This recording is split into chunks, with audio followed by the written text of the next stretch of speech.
Hello students, welcome to my channel Educational Video by Jyotsna Chakrabarti. Today we will learn and understand chapter 1 of our English book, Revised Celebrate English Book Class 6. Unit 1, Self, Family, Home and Friends. In Unit 1 there will be 3 sections, section A, B and C. So our first chapter is from section A. Section A, Before the Examination by R.K. Narayan, is a lengthy chapter, so I have divided the video in two parts, part 1 and part 2. Half of the chapter is given in part 1. Video का link आपको description में मिल जाएगा और मेरे channel को subscribe कर लीजिए और बेल आइकन को भी प्रेस कर लीजिए ताकि जो दूसरा वीडियो आए वो इजीली आप तक पहुंच जाए. Now let's start the chapter. Students, you follow the book with my video. Section A, Before the Examinations by R.K. Narayan. How do you usually feel on the night before an examination? Do you feel stressed? What do you do to keep calm and get over the nervousness? Discuss in the class. This chapter is about a child's feeling of about how he or she feels before the examinations and how their guardians behave with them. So let's start the chapter. In April, just 2 weeks before the examinations, Swaminathan realized that his father was changing for the worse. Swaminathan realize करता है कि उसका father थोड़े दिन प्रतिदिन worse होते जा रहे हैं. He was becoming fussy and difficult. Fussy and difficult means he was becoming उधम. उधम मतलब कि होता है बात का पतंगर बनाना. He seemed all of a sudden to have made up his mind to harass his son. ऐसा लग रहा था जैसे उन्होंने अपना माइंड बना चुका है स्वामीनाथन को हैरेस करने के लिए. If the latter was seen chatting with Granny, he was told sourly. अगर स्वामीनाथन अपनी दादी के साथ बात करता हुआ दिख जाता था तो उसके फादर बड़े सोर्डली बोलते थे, Remember boy, there is an examination. याद रखो कि तुम्हारा एग्जामिनेशन है. Your granny can wait, not your examination. आपकी दादी वेट कर सकती है बट आपका एग्जामिनेशन वेट नहीं करेगा. He was seen wandering behind his mother. He was hunted down and sent to his desk. अगर वो पढ़ाई छोड़कर अपनी मम्मी के आगे पीछे कहीं दिख जाता था तो उसको हंटेड डाउन करके यानी उसको खोज करके वापस उसके स्टडी डेस्क में बैठा दिया जाता था पढ़ने के लिए. If his voice was heard anywhere after the taluk office gong had struck 9 और तालुक ऑफिस गोंग का अगर 9 बजने का घंटा बज गया उसके बाद अगर उसका आवाज़ कहीं सुनाई देता था तो a command would come from his father's room. एक कमांड उसके फादर्स रूम से आता था, स्वामी why haven't you gone to bed yet? अभी तक आप बेड पे क्यों नहीं गए, सोने क्यों नहीं गए? You must get up early and study a bit. आपको अभी सो जाना चाहिए, जल्दी उठ करके थोड़ा पढ़ना चाहिए. This was a trying period in Swaminathan's life. ये स्वामीनाथन्स के लाइफ में एक बहुत ही बड़ा ट्राइंग पीरियड था. One day he was picked enough to retort. एक दिन वह पूरी तरह से अपसेट हो चुका था, पूरी तरह से अनॉयड होकर के अपसेट होकर के एक शार्पली जवाब देने के लिए तैयार था. Now let's go to the next page. Why are you so nervous about my examination? Swaminathan asked sharply to his father. Suppose you fail. His father said, suppose you fail. अगर आप fail हो जाओगे तो I won't. Of course you won't if you study hard and answer well. तो उसके father बोलते हैं हाँ तुम फेल नहीं होगे लेकिन तभी जब तुम हार्ड वर्क करोगे और सारे आंसर अच्छे से दोगे.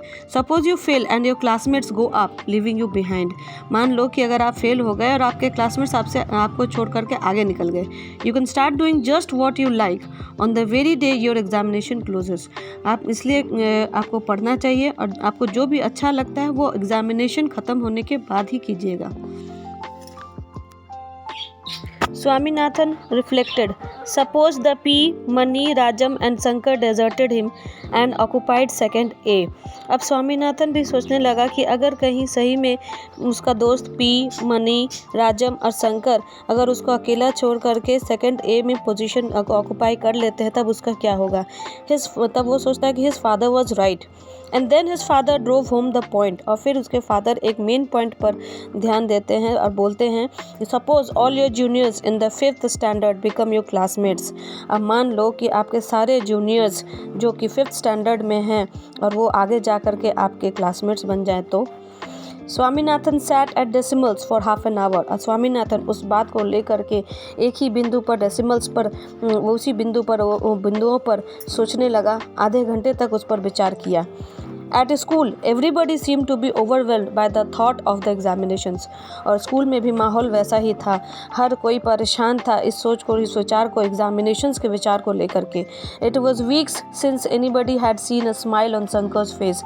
सब तो लगता था जैसे सप्ताह बीत गए बहुत सारे, लेकिन शंकर के फेस में स्माइल नहीं था. सब लोग परेशान थे. Some had become brisk and business like. कुछ लोग तो ऐसे लग रहे थे जैसे बहुत ज़्यादा तेज़ तर्रार हैं और एकदम व्यावसायिक बन गए हैं. The Pea took time to grasp jokes and seldom made any either. And Pea took time to grasp jokes, लग रहा था जैसे उसको जोक्स भी समझ में नहीं आ रहा था. And seldom made any either, और शायद ही कोई जोक्स वो बना पा रहा था. एंड एज फॉर राजम, और राजम की बात करें, he came to school at the stroke of the first bell, took down everything the teacher said and left at the stroke of the last bell. और राजम एकदम सिंसियरली, एकदम फर्स्ट बेल के बजने से पहले वो स्कूल आ जाता था. टीचर जो भी पढ़ाती थी लिखाती थी उसको नोट डाउन करता था. And left at the stroke of the last bell, और लास्ट बेल बजते ही वह सिंसियरली अपने घर चले जाता था. Hardly uttering a dozen words to anybody. Hardly मैंने बड़ा मुश्किल से एक डजन शब्द भी किसी से नहीं बोलता था. Mani was beginning to look worried and took every opportunity to take Shankar aside. Mani शुरू कर रहा था, वरीड मैंने वो भी लग रहा था, चिंतित लग रहा था, वरीड लग रहा था. एंड टुक एवरी अपॉर्चुनिटी, और हर अपॉर्चुनिटी में to take, he wanted to take Shankar aside and have his doubts. और शंकर को असाइड में ले जाकर अपने doubts that arose from time to time as he plodded through his text, जो वो अपने टेक्स्ट में पढ़ रहा था और उसके दिमाग में धीरे धीरे टेक्स्ट से लेकर के जो डाउट्स आ रहा था वो उसको क्लियर करने के लिए शंकर को असाइड ले जा करके वो डाउट्स पूछता था. He dogged the steps of the school clerk, और वह फिर उसके बाद जो स्कूल का क्लर्क था उसके स्टेप्स को वो फॉलो करने लगा.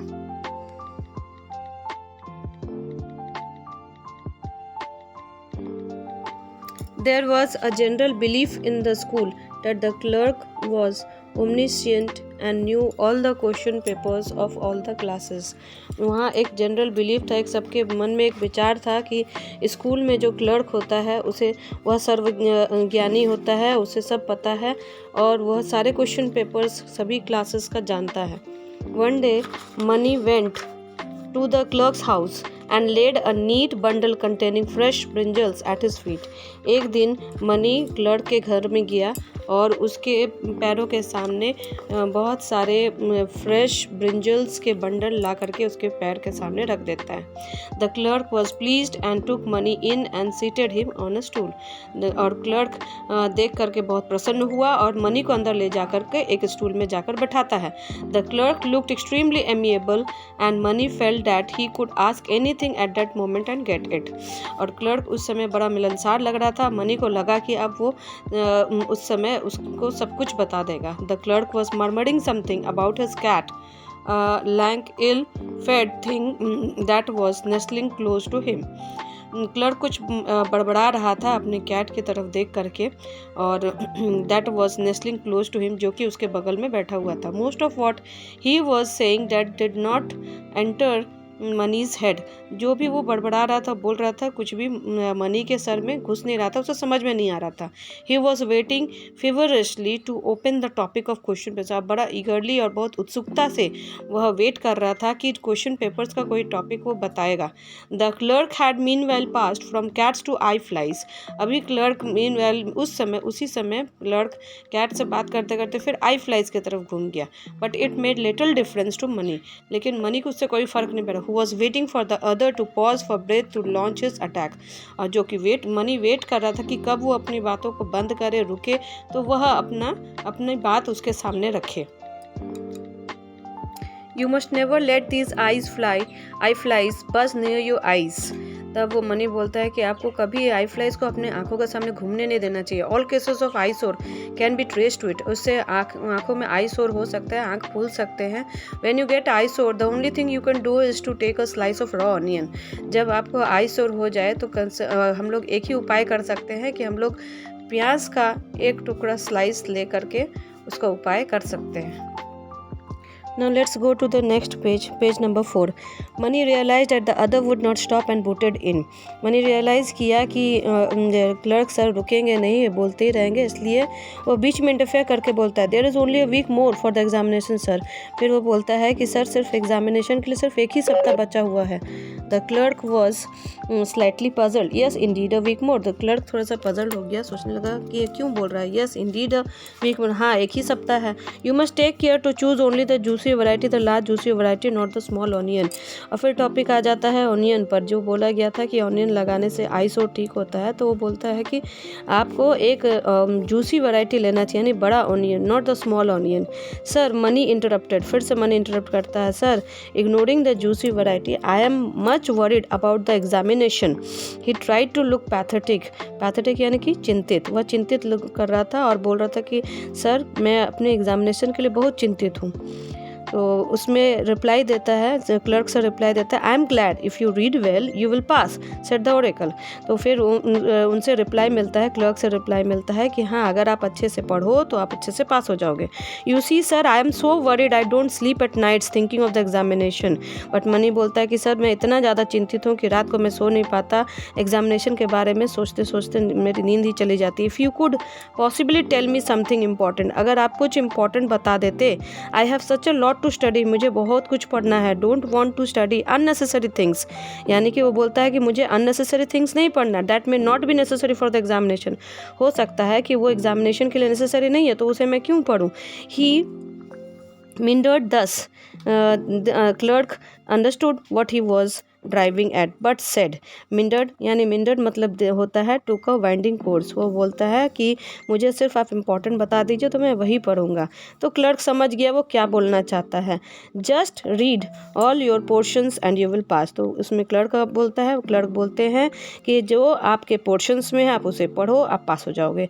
Money realise the diplomacy was not his line, money realise करता है डिप्लोमेसी यानी कि जो स्किल वो दिखाना चाहता था डिफ़िकल्ट सिचुएशन में, वो अब नहीं हो पाएगा। Okay, thank you students. Till here I have completed the first part of the chapter. For the second part I have uploaded another video in which you'll get the explanation of the complete chapter. In the second video you will complete the chapter with the explanation, and in the next video I'll give the question answers and the exercise work also. So please like my videos, subscribe the channel and press the bell icon and stay connected with us. Bye, have a nice day.